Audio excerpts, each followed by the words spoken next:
معزز سامعین اکرام، اسٹیج پہ جلوہ فرما علماء اکرام، حفاظ اکرام، وائمہ اکرام، عزیز بچوں، پردہ نشین خواتین اسلام، السلام علیکم ورحمۃ اللہ وبرکاتہ۔ وعلیکم السلام ورحمۃ اللہ وبرکاتہ۔ الحمد للہ رب العالمین والعاقبۃ للمتقین والصلاة والسلام علی سید الانبیاء والمرسلین، اما بعد فاعوذ باللہ من الشیطان الرجیم، بسم اللہ الرحمن الرحیم۔ قال اللہ تعالی فی سورۃ الفاتحہ: اهدنا الصراط المستقیم صراط الذین انعمت علیہم، صدق اللہ العظیم وصدق رسولہ النبی الامین الکریم، ونحن علی ذلک لمن الشاہدین والشاکرین والحمد للہ رب العالمین۔ آئیے ہم اور آپ سب سے پہلے اپنی غلامی کا ثبوت پیش کرتے ہوئے گنبد خضرا میں آرام فرمانے والے آقا و مولا، دونوں جہان کے مالک و مختار، ہم غریبوں کے غم گسار، بے کسوں کا سہارا، آمنہ کا دلارا، مدینے والے آقا کی مقدس بارگاہ میں عقیدت و محبت کے ساتھ درود پاک پڑھیں۔ اللہم صلی علی سیدنا شفیعنا حبیبنا مولانا محمد وبارک وسلم، صلو علیہ صلاۃ و سلام علیک یا رسول اللہ صلی اللہ تعالی علیہ وسلم۔ حضرات، وقت مختصر سا ہے، انشاءاللہ جلد ہی اپنی گفتگو کو سمیٹ کر رخصت ہو جاؤں گا۔ جو ہمارے مہمان مقرر باہر سے تشریف لائے ہیں، آپ کو ان کا جو ہے مکمل خطاب سماعت کرنا ہے۔ حضرات محترم، سورہ فاتحہ کی آیت نمبر 6 اور 7، اہدنا الصراط المستقیم، ہمیں سیدھے راستے پر چلا۔ صراط الذین انعمت علیہم، راستہ ان لوگوں کا جن پر تم نے انعام فرمایا ہے۔ اور قرآن دوسری جگہ اعلان فرماتا ہے انعام کس پر ہوا؟ من النبیین والصدیقین والشہداء والصالحین۔ کن پر اللہ کا انعام ہوا؟ انبیاء اکرام پر اللہ کا انعام ہوا، صدیقین پر اللہ کا انعام ہوا، شہداء اور صالحین یعنی جو اولیاء کاملین ہیں ان پر اللہ کا انعام ہوا۔ تو حضرات محترم، اللہ کا قرآن کہتا ہے کہ اس راستے پر چلو جس راستے پر غوث اعظم چلے ہیں، اس راستے پر چلو جس راستے پر خواجہ خواجگان شہنشاہ ہندوستان چلے ہیں۔ حضرات محترم، یہی وہ راستہ ہے جن پر چل کر ان اللہ والوں نے دنیا کو ٹھکرا کر اللہ کی بارگاہ میں پہنچ کر دونوں عالم میں بلند مقام حاصل کر لیا ہے۔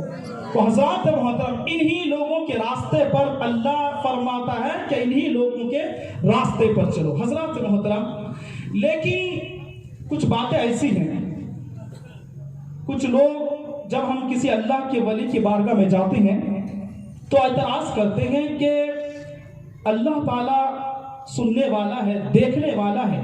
قرآن میں اللہ کہتا ہے وَمَا لَكُم مِّن دُونِ اللَّهِ مِن وَلِيٌّ وَلَا نَصِيرٌ۔ یہ آیت پیش کرتے ہیں کہ اللہ کے سوا کوئی مددگار نہیں۔ قرآن کی آیت ہے اور قرآن کے ہر حرف کو ماننا ضروری ہے، اگر ہم نہیں مانیں گے تو ایمان سے خارج ہو جائیں گے۔ اب قرآن کہتا ہے اللہ کے علاوہ تمہارا کوئی مددگار نہیں۔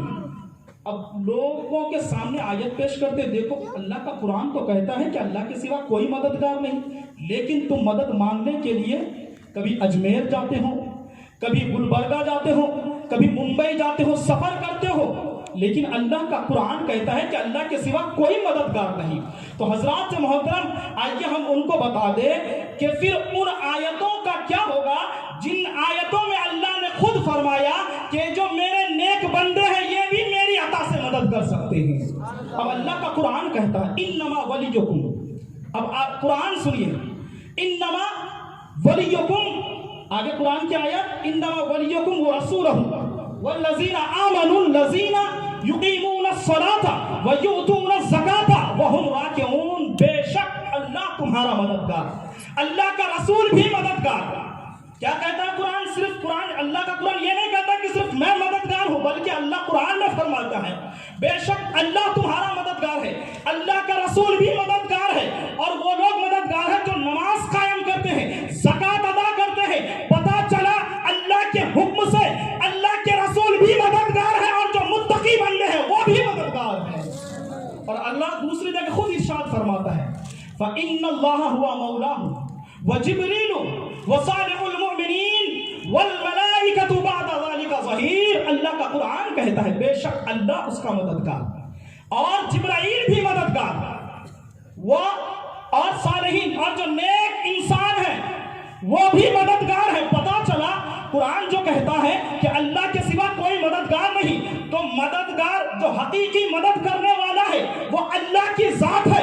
لیکن جب اللہ کسی کو عطا کر دیتا ہے تو اللہ کی عطا سے اللہ کے نیک بندے بھی مدد کرتے ہیں. اس لیے اللہ کا قرآن کہتا ہے کہ بے شک اللہ بھی مددگار ہے, جبرائیل بھی مددگار ہے, نیک ایمان والے بھی مددگار ہے. تو اللہ کی عطا سے نیک لوگ بھی مدد کر سکتے ہیں. اب میں آپ کو بتاؤں جب اللہ کی عطا ہو جاتی ہے تو ہندوستان کی سرزمین پر میرا خواجہ غریب نواز جب اپنے غلام کو بھیجتا ہے ایک پیالہ ہاتھ میں تھما کر جاؤ انا ساگر سے پانی لے کر آ جاؤ, تو جب خواجہ کا خادم انا ساگر پر جاتا ہے اور خواجہ کا حکم سنا دیتا ہے تو اللہ کی عطا کردہ طاقت سے خواجہ غریب نواز کے حکم سے پورا انا ساگر کا پانی ایک پیالے میں سما جاتا ہے.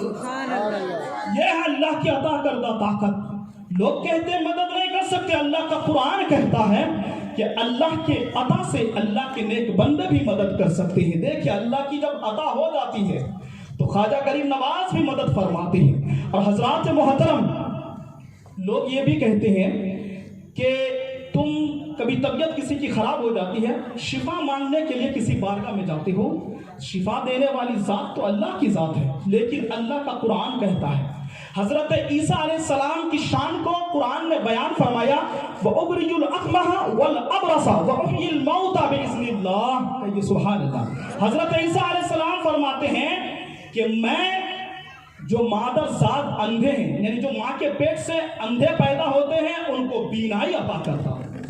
حالانکہ اللہ کا قرآن نے حضرت عیسیٰ علیہ السلام کی شان کو بیان کیا کہ عیسیٰ علیہ السلام فرماتے ہیں میں اندھوں کو بینائی عطا کرتا ہوں اور جو کوڑ والے مرض ہیں ماں کے پیٹ سے پیدا ہوتے ہیں ان کو بھی شفا عطا کرتا ہوں, اور جو مردے ہیں اللہ کے حکم سے ان کو بھی زندہ کر دیتا ہوں. حضرات محترم جب قرآن کی آیت سنیے, موت دینا یہ کس کا کام ہے؟ موت دینا کس کی صفت ہے؟ اللہ کی صفت ہے. موت کون دیتا ہے بولیے؟ اللہ دیتا ہے. کسی کو اولاد کون دیتا ہے؟ اللہ عطا فرماتا ہے. لیکن اللہ کا قرآن کہتا ہے قُلْ يَتَوَفَّاكُمْ مَلَكُ الْمَوْتِ الَّذِي وُكِّلَ بِكُمْ. اے محبوب تم فرما دو تمہیں موت دیتا ہے وہ فرشتہ جو تم پر مقرر کر دیا گیا ہے. اب یہاں اللہ کا قرآن کیا کہتا ہے کہ تم فرماؤ قُلْ يَتَوَفَّاكُمْ مَلَكُ الْمَوْتِ الَّذِي وُكِّلَ بِكُمْ. تمہیں موت دیتا ہے وہ فرشتہ جو تم پر مقرر کر دیا گیا. تو موت دینے کی نسبت کس کی طرف کی گئی؟ فرشتے یعنی حضرت اسرائیل علیہ السلام کی طرف کی گئی. دوسری جگہ حضرت جبرائیل علیہ السلام حضرت مریم سلام اللہ علیہ کی بارگاہ میں تشریف لائے اور کیا فرمایا؟ قال انما انا رسول لاہب لکی غلاما زکیا. میں تمہارے رب کا بھیجا ہوا فرشتہ ہوں, تمہیں ستھرا بیٹا دینے آیا ہوں. اولاد دینا کس کا کام ہے؟ اللہ کا. لیکن یہاں اللہ تعالی حضرت جبرائیل علیہ السلام کی شان کو بیان فرما رہا ہے کہ میں تمہارے رب کا بھیجا ہوا ہوں, تمہیں پاک بیٹا دینے آیا ہوں. اب ذرا ذہن کو حاضر رکھنا, جو لوگ کہتے ہیں مدینے والے آقا کچھ نہیں دے سکتے, تو اللہ کا قرآن کہتا ہے موت ملک الموت دیتا ہے, بیٹا جبرائیل دیتا ہے. یہ دونوں فرشتے کیا تمام کے تمام فرشتے مدینے والے آقا کے غلام ہیں. تو جب مدینے والے آقا کے غلام موت دے سکتے ہیں زندگی بھی دے سکتے ہیں, تو مصطفیٰ دار رحمت موت اور زندگی دونوں دے سکتے ہیں. سبحان اللہ. قرآن سے ثابت ہو گیا. اللہ کا قرآن کہتا ہے کہ تمہیں موت دیتا ہے وہ فرشتہ جو تم پر مقرر کر دیا ہے. اور حضرات آئیے, آج اگر ہم کسی بارگاہ میں جاتے ہیں تو لوگ اعتراض کرتے ہیں کیوں جاتے ہو؟ ہم کہتے ہیں حدیث موجود ہے, بخاری شریف کی بھی حدیث ہے, مسلم شریف کی بھی حدیث ہے. اب ذرا حدیث کو دھیان سے سننا, متفق علیہ حدیث. میرے آقا ارشاد فرماتے ہیں, حضرت ابو سعید خدری رضی اللہ تعالیٰ عنہ اس کے راوی ہیں, آقا بیان فرماتے ہیں ان النبی صلی اللہ تعالیٰ علیہ وسلم قال کانا فیمن کانا قبلکم رجل قتل 99 نفسا فسأل عن عالم اہل الارض فدل على راہب فقال انه قتل 99 نفسا فهل لهم من توبة فقال لا فقتله فكمل به 100 نفس فسأل عن عالم أهل الأرض فدل على رجل عالم فقال إنه قتل 100 نفس فهل لهم من توبة فقال نعم ومن يحول بينه وبين التوبة انطلق إلى أرض كذا وكذا فإن بها أناسا يعبدون الله تعالى فاعبد الله معهم ولا ترجع إلى الأرض فإنها أرض سوء فانطلق حتى إذا نصف الطريق فأتاه الموت فاختصمت فيه ملائكة الرحمة وملائكة العذاب وقالت ملائكة الرحمة جاء تائبا مقبلا بقلبه إلى الله تعالى وقالت ملائكة العذاب إنه لم يعمل خيرا قط فجاء ملك في صورة آدمي فجعلهم بينهم فقال قيسوا ما بين الأرضين فإلى أيتهما كان أدنى فهو له فقاسوا فوجدوه أدنى إلى الأرض التي أراد فقبضته ملائكة الرحمة. اب حدیث کا ترجمہ سنیے. بخاری شریف میں بھی حدیث ہے, مسلم شریف میں بھی حدیث ہے. آقا بیان فرماتے ہیں صحابہ اکرام سے کہ تم سے پہلی امت میں ایک شخص تھا جس نے 99 لوگوں کا قتل کیا تھا. کتنے لوگوں کا؟ 99. ایک دن اس نے کسی بڑے عالم کے متعلق پوچھا کہ کسی بڑے عالم کا مجھے پتہ بتائیے. تو اس کو جب پتہ بتایا گیا تو اس نے کہا کہ میں نے 99 لوگوں کا خون کیا ہے, قتل کیا ہے, تو کیا میری بخشش کی کوئی امید ہے؟ تو اس نے کہا تو نے 99 لوگوں کا خون کیا, تیری بخشش کی کوئی امید نہیں ہے. تو اس نے کہا جب میری بخشش نہیں ہو سکتی تو پھر یہ 99 کا عدد کیسا ہے, پورے 100 کیوں نہ کر دو. اس کو ہی قتل کر دیا, اب پورے 100 آدمیوں کا خونی بن گیا. اور یہ قصہ یا کہانی نہیں بلکہ حدیث آقا بیان فرما رہے ہیں. 100 آدمیوں کا قاتل بن گیا. پھر دل میں ارادہ کیا اور پوچھا کہ میں نے 100 آدمیوں کا قتل کیا ہے تو کیا میری بخشش کی کوئی امید ہے؟ تو اس نے کہا, اللہ کے نیک بندے عالم نے کہا ہاں اللہ کی رحمت بہت وسیع ہے اور بندے اور اللہ کے درمیان کوئی رکاوٹ نہیں ہے. تم ایک کام کرو, تمہاری توبہ قبول ہو سکتی ہے. یہاں سے کچھ دوری پر ایک گاؤں ہے, ایک بستی ہے, وہاں اللہ کے کچھ نیک بندے ہیں, عبادت کرتے ہیں, تم ان کے ساتھ عبادت میں شامل ہو جاؤ. حدیث کا مفہوم بیان کر رہا ہوں. انہوں نے کہا کہ تم ان کے ساتھ عبادت میں شامل ہو جاؤ اور ان کے ساتھ دعا کرو. اللہ کی ذات سے امید ہے کہ اللہ تعالیٰ تمہارے گناہوں کو معاف فرما دے گا. اب وہ چلا. اب حدیث کہتی ہے حتی اذا نصف الطریق فاتاه الموت. آدھا راستہ ابھی چلا تھا, اس کی روح اس کی جسم سے نکل گئی, اس کا انتقال ہو گیا. اتنے میں رحمت کے بھی فرشتے آ گئے اور جہنم کے بھی فرشتے آ گئے. تو جنت کے فرشتے نے کہا کہ ہم اس کی روح کو مقام خاص یعنی جنت میں لے کر جائیں گے, اس لیے کہ یہ اگرچہ گنہگار تھا لیکن یہ اللہ کے نیک بندوں کی بارگاہ میں توبہ کے ارادے سے جا رہا. لیکن جو عذاب کے فرشتے تھے انہوں نے کہا کہ ان کے پاس تو کوئی نیک عمل نہیں ہے اور یہ 100 آدمیوں کا خونی تھا, اس لیے ہم اس کی روح کو دوزخ میں لے کر جائیں گے. تو حضرات محترم اتنے میں ایک فرشتہ آیا انسانی شکل میں. اس نے فیصلہ سنایا کہ ایک کام کرو, زمین کو ناپو, جہاں سے وہ چلا تھا اس حصے کو بھی ناپا جائے اور جہاں وہ جانے والا تھا اس حصے کو بھی ناپا جائے.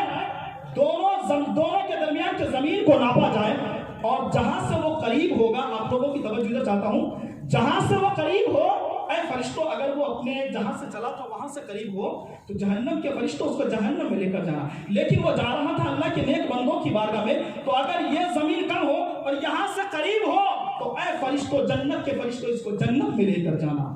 تو دوسری روایت میں ہے کہ جب زمین کو ناپا گیا تو اللہ تبارک و تعالیٰ نے ادھر کی زمین کو حکم دیا کہ اے زمین تو کم ہو جا, کیونکہ اگرچہ یہ گنہگار تھا, اگرچہ یہ بدکار تھا, لیکن توبہ کے ارادے سے میرے محبوب بندوں کی بارگاہ میں جا رہا تھا, توبہ کے ارادے سے میرے دوستوں کی بارگاہ میں جا رہا تھا. اللہ کا حکم پا کر جب فرشتے زمین کو ناپنے لگے تو ادھر کی زمین جو اولیاء کرام کی بستی کے قریب تھی, جب فرشتے نے زمین کو ناپا تو ادھر کی زمین کم ہو گئی. اللہ تبارک و تعالیٰ نے اس کے گناہوں کو معاف فرما کر جنت میں جگہ عطا فرما دی. اس حدیث سے پتہ چلا